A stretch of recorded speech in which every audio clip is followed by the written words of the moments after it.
এবারে ঈদে আপনাদের প্রস্তুতি কেমন? না, ঈদে ইনশাল্লাহ প্রস্তুতি ভালো। আপনার হয়েছে যে এখন যাত্রী যদি সুস্থ স্বাভাবিকভাবে যেতে পারে, হ্যাঁ, আমরা সেই ব্যাপারে বিশেষ খেয়াল রাখতেছি। অনেক সময় যাত্রী ঠিক মতো উঠতে পারে না বা টিকিট পায় না, স্ট্যান্ডিং টিকিট পায় না।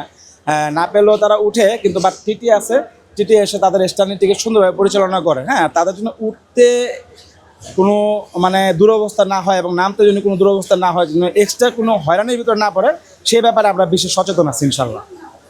অন্যবার আমরা যেমনটি দেখি ট্রেন যাত্রায় কিন্তু অনেক অভিযোগ থাকে। জি। টিকিট আছে তারা উঠতে পারে, বিনা টিকিটের যাত্রী উঠেই।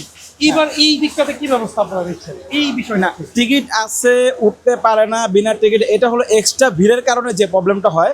তো যার কারণে আমরা বর্তমানে যে উদ্যোগটা নিচ্ছি যে গেটে আমরা মোটো জাম করতে দিচ্ছি না। হ্যাঁ, অনেক সময় আনফর্চুনেটলি হয় যে গেটে জাম হয়ে যায়, জাম হওয়ার কারণে ওই যাত্রীগুলো উঠতে পারে না। তো এখন আমরা বিশেষ ব্যবস্থা এটাই নিচ্ছি যে গেটে আমরা কোনো জাম করতে দিব না। স্ট্যান্ডিং যারা উঠবে অনলি ফর 7 চেয়ার, তারা থাকবে বগির মাঝখানে। আর এতে যারা মানে সিটে যাত্রী আছে বা অন্যান্য স্ট্যান্ডিং যাত্রী উঠতে পারবে ইনশাল্লাহ।